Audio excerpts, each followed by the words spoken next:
Imagine you were dropped in a new country. You don't know the language, you don't understand the customs, the people are acting differently, and their food is strange. This may not have been your literal experience, as it was for mine, but if somebody comes to your church who has a foreign background, when you're in their presence, you are actually in some way in a foreign country. Even if they're speaking to you in English, you don't know their mother tongue. Their customs are a little bit different. Sometimes they'll act differently in ways you don't expect, as you've probably experienced. And if they invite you home for a meal, you'll discover that their food is different as well. And so the purpose of my talk today is to share my experiences as a missionary in a foreign country and how that can help you minister to people in your churches who have a foreign background. And I'll be looking specifically at my 5.5 years in Mongolia.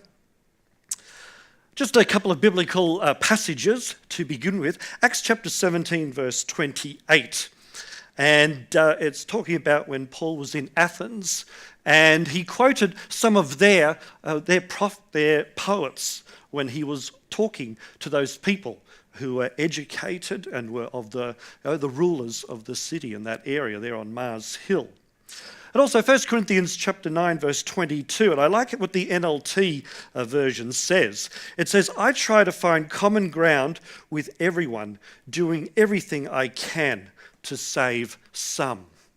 And so that's sort of the basis of what I'm going to be talking about this afternoon. One of the things in Mongolia that I found particularly effective was about Mongolian history and some of the things that were in their history. Now, you've probably all heard of the Great Wall of China. Okay, maybe some of you have visited the Great Wall of China as well. Well, the Mongolians have a little bit of a different take on the Great Wall of China compared to the Chinese. What the Mongolians would say, the Great Wall of China, everyone's talking about the Great Wall of China. What about the people they were trying to keep out? They must have been great too, because the Wall of China was built in part to keep out the Mongols because of what they tended to do. And so the Mongolians have a different look at the Great Wall of China compared to how Chinese and maybe tourists see it. Of course, the most famous Mongolian is Genghis Khan, and no doubt you've all heard of that particular Mongolian.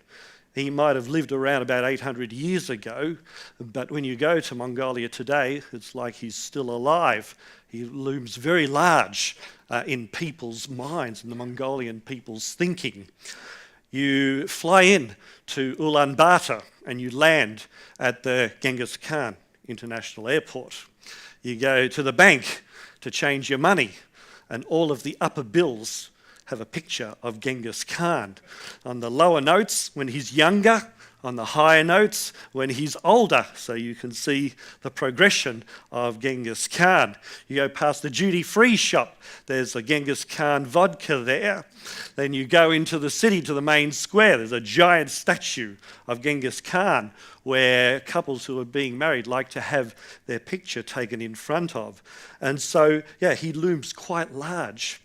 Now, of course, the challenge with using Genghis Khan is that, depending what end you were of his invasions, your opinion of him, because for the Mongolians, of course, he is a national hero, but of course he did a lot of invading and all sorts of other unsavoury activities as well.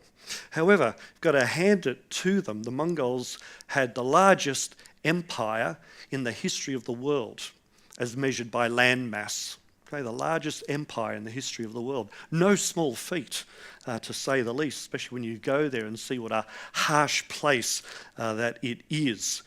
But probably the biggest accomplishment of Genghis Khan was not so much the conquering that he did, but the fact that he united the warring Mongol tribes first. Before he could conquer such a large part of the world, he had to first unite those warring tribes, and that's what he did first of all. And so, of course, there's lessons there could use about unity and what is possible for the church and for Mongolians conquering the world for God. Genghis Khan also practiced religious tolerance as well. He believed that you could learn from all religions, so long as, of course, it didn't challenge his authority. That was okay, what religion you believed. But still, he had an open view about different religions. And then he also had a law as well. And his law and things like that were also used as a bridge to the people about God's law and how there is grace as well as law when it comes to God. And not only in Mongolian culture, but in actually many cultures, history is important. Now, someone like me who's born in Australia, that's a concept that really came to understand when I travelled more and saw that in many cultures, just what rich histories they have and what long histories they have compared to our couple of hundred years. So in Australia, we tend to, when we hear about these ancient feuds, we tend to have an attitude of, well, they just get over it. But of course, for many cultures, they can't get over it. In fact, many cultures are defined by their histories and what has happened before today. But we need to be careful when we do use histories. If you know about the relationships between various countries in the northern part of Asia, China, Korea, Japan, they are still very much tied to or influenced by, to a large extent, the history that happened in World War II and even before that. So if you're thinking of using religious or cultural references, have a look at Wikipedia. That gives you a good overview without a huge long histories or anything like that. Then maybe some specialist sites. But the other thing that is worth doing is talking to the people in your church who are from that cultural background. Okay, so before using something, go and talk to them. Say, look, I'm thinking of using this in a sermon. Is there anything I need to be aware of? I've learnt this, this, and this. And they'll be very, very enthusiastic to help you and to give you some tips and things like that about how to use it and whatever, and maybe things that you didn't know.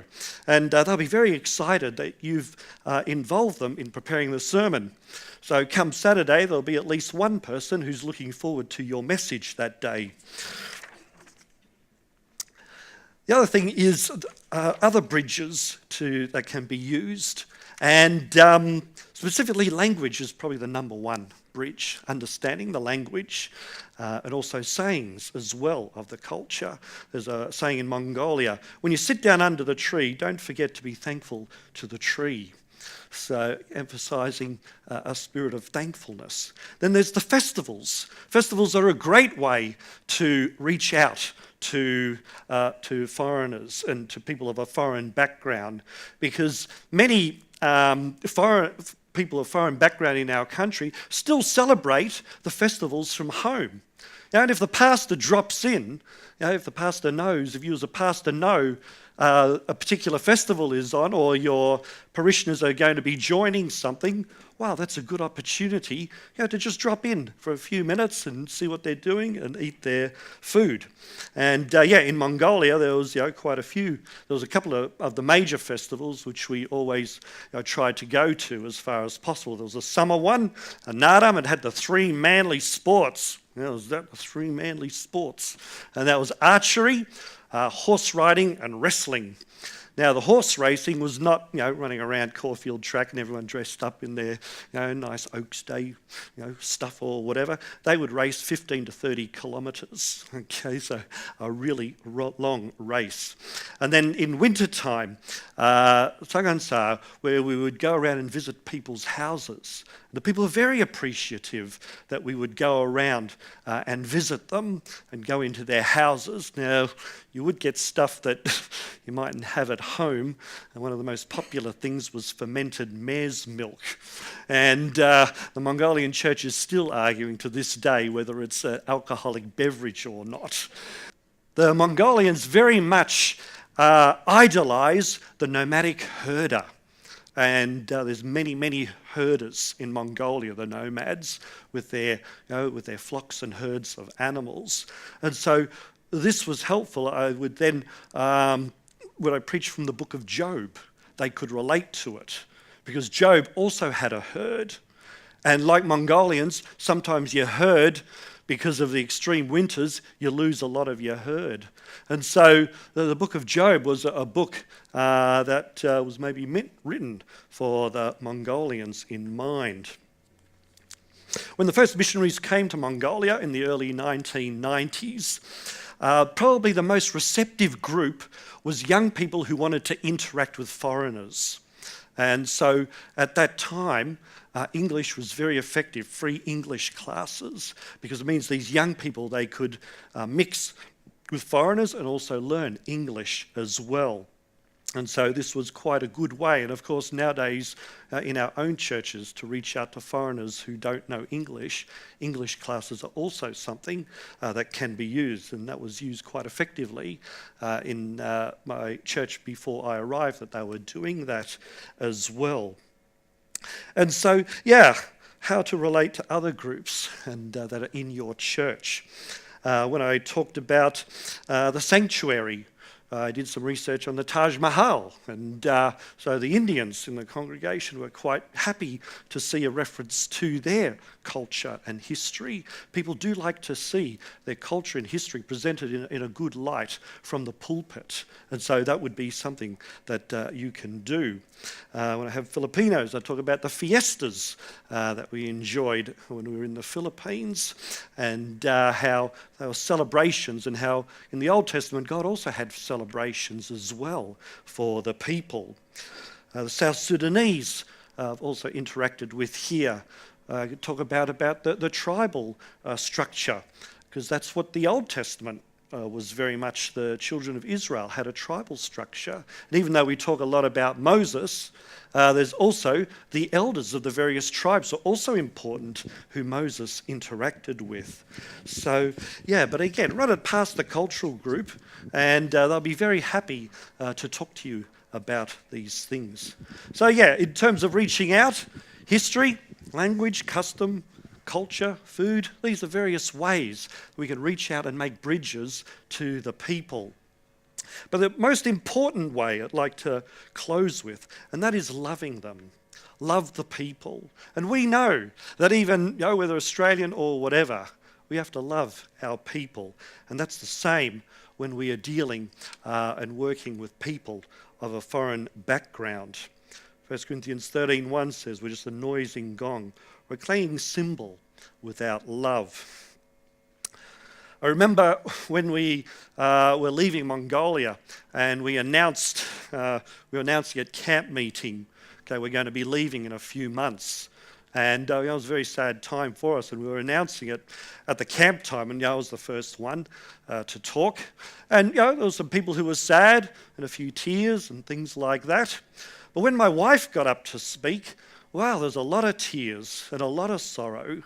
And when I spoke again, I said, seems like you're more sad that my wife is leaving than I am leaving. And when I was thinking about it later, I came to the conclusion my wife has a way of really loving people. And the Mongolian people understood that. And so when it was time to leave, they were more sad that my wife was leaving because of the way that she has with loving people. So when we are dealing with other cultures and other people, all of these things are important: history, customs, language, and that. But if we don't love the people, then none of it will be worthwhile.